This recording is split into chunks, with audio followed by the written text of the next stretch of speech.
મિત્રો અત્યારે વિરમગામથી સૌથી મોટા અને અગત્યના સમાચાર સામે આવી રહ્યા છે। વિરમગામમાં 100થી વધુ લોકો પર મધમાખીનો હુમલો થયેલો જોવા મળ્યો છે।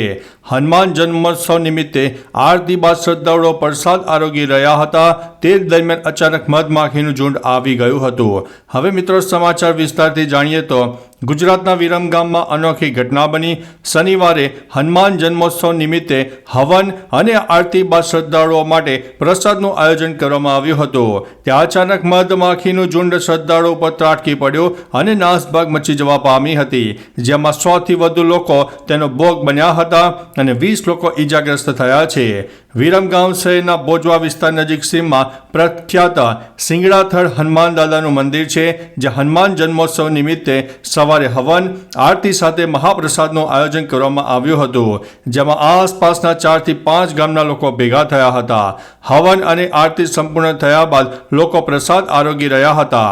આ દરમિયાન અચાનક નજીકમાંથી મધમાખીઓનું મોટું ઝુંડ આવી ચડ્યું અને અહીં હાજર શ્રદ્ધાળુઓ પર ત્રાટકતા સમગ્ર વિસ્તારમાં નાસભાગ મચી જવા પામી હતી। અહીં અંદાજિત 1000થી વધુ લોકો હાજર હતા, જેમાંથી 100 જેટલી મહિલાઓ, પુરુષો અને બાળકોને મધમાખીએ દંશ દીધા હતા।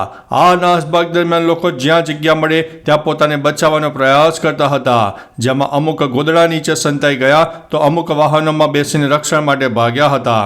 સમગ્ર ઘટનાની જાણ થતાં તુરંત જ 108નો સંપર્ક કરવામાં આવ્યો હતો।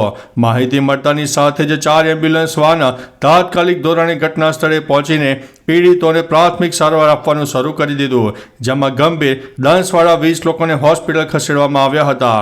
ઈજાગ્રસ્તોમાં એક યુવતીના કાનમાં મધમાખી જતી રહી હતી, જેને તુરંત હોસ્પિટલમાં ખસેડીને કાનમાંથી મધમાખી કાઢવામાં આવી હતી। મધમાખીના કાનમાં જતા રહેવાને કારણે યુવતીને કાને સાંભળવાનું ઓછું થઈ ગયું હતું। તો ચાલો મિત્રો, ફરીથી એક નવા સમાચાર લઈને મળતા રહીશો, ત્યાં સુધી અમને રજા આપશો। નમસ્તે।